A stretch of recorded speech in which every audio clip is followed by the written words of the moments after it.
She was beautiful. Nikki was a beautiful person. She was a fun-loving person, very popular, very social, and she loved to shop. She loved her friends. She just was a pretty normal teenager. We were close right up to the end. We did a lot of things together. We were very involved parents, both Amy and I coached a lot of the sports she was in, and basketball and soccer, lacrosse, whatever she did, I was involved with, and she enjoyed it, and she enjoyed spending time with all of us all the time.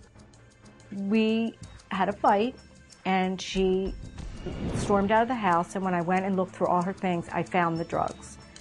And when she came back 2 days later, we confronted her, and she said, she threw herself on the floor, I have a problem, and I need help, and she asked for help.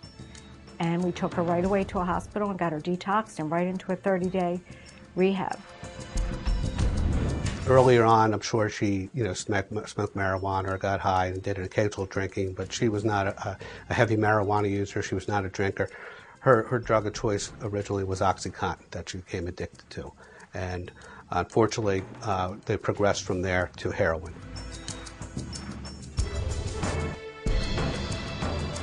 She went through several 30-day rehabs, and every time she would come out of rehab, she would relapse.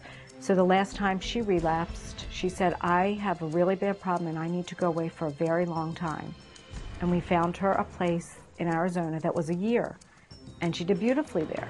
She thrived. She graduated the program. She went on to extended care where you live in an apartment and you get a job, and she did well with that for 3 months.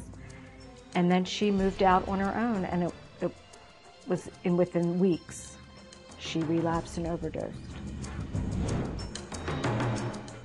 When Nikki passed away, we got a phone call, her parents' worst nightmare. She had overdosed and been found dead in her bedroom.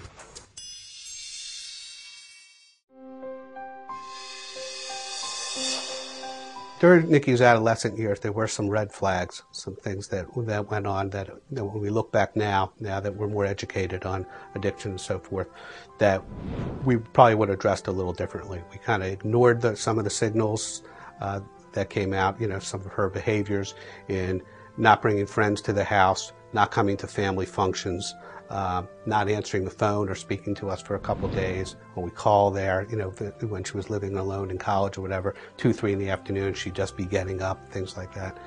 We would have probably addressed those differently now, knowing that those are red flags, that there is a problem. I would recommend confronting your child, but not stopping there. I never talked to her friends about it. Since my daughter's passed away, her friends all come to me, and they are so wonderful and so open. Go to the friends. Don't be embarrassed. So what? Go to their parents. One thing is that I have learned is the parents do not talk. She had friends whose parents knew something wasn't right, and no one ever came to us. They don't want to get involved. People don't want to stir up trouble. If you want to save a life, then speak up. We have started a foundation, which is a little bit of healing on our part, the Nikki Perlow Foundation, and it's to help other families and young adults deal with recovery and addiction. The hardest thing I've ever lived through. And it's the hardest thing that any parent could live through. It's drastically changed who I am, how my whole life is. I have a life before and a life after. I think the biggest message that we have to deliver as a family is that if it could happen to us and happen to our daughter, it could really happen to anybody else.